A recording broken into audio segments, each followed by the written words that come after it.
What is up, everybody? So I finally done something that I thought I was never going to do. I finished all of Dragon Ball GT. And, after, stop listening to other people and hopping on the bandwagon saying that it's bad and actually watching it myself, did I like it? No. I'm not going to lie. So I remember watching it around 2004. Around when Budokai 3 came out. That's all I knew about Super Saiyan 4. One thing I never liked about the show is that I didn't like the way it looked. It's like they had this really weird filter on it. It just looked like, I don't know, I can't explain it. It looked kind of like gray. The way that the show looks, it looks older than Dragon Ball and Dragon Ball Z to me for some reason. I don't understand. So now actually going back and looking at it, it seems like they were trying to... Okay, so one thing that never works is I always talk about how I love the Dragon Ball days and how they were better. So once you go past that, you can't really go back to it. Because it seemed like they made Goku a kid just to bring it back to how the show started. And whenever he was patrolling with Trunks and Pan, it seems like they were trying to make that reminiscent when Goku used to travel with Yamcha and Bulma. But here it doesn't work. For me, and we see Kid Trunks growing up. He looks like future Trunks because that's how Trunks looks when he grows up. It wasn't the same because just seeing Trunks that way just felt kind of shallow. But I always accepted this as the end of Dragon Ball. This is before I knew about what's canon and what isn't canon, and that this wasn't written by Toriyama. I thought the villains...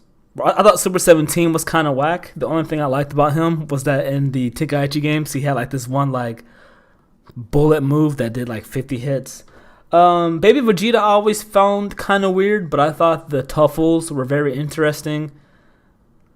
But one thing that I do like about the show is that it shows that using the Dragon Balls and overusing Dragon Balls has consequences, because they made these evil Shenrons that spawned when our characters were making wishes too often. I thought that was really cool because, there was a consequence for them for exploiting the Dragon Balls. And I'll take that over Super, because one thing I don't like about Super, I understand it's just supposed to be lighthearted, is that we got a character like Bulma, who I liked Bulma and Z, and I guess future Bulma, because those are mature Bulmas.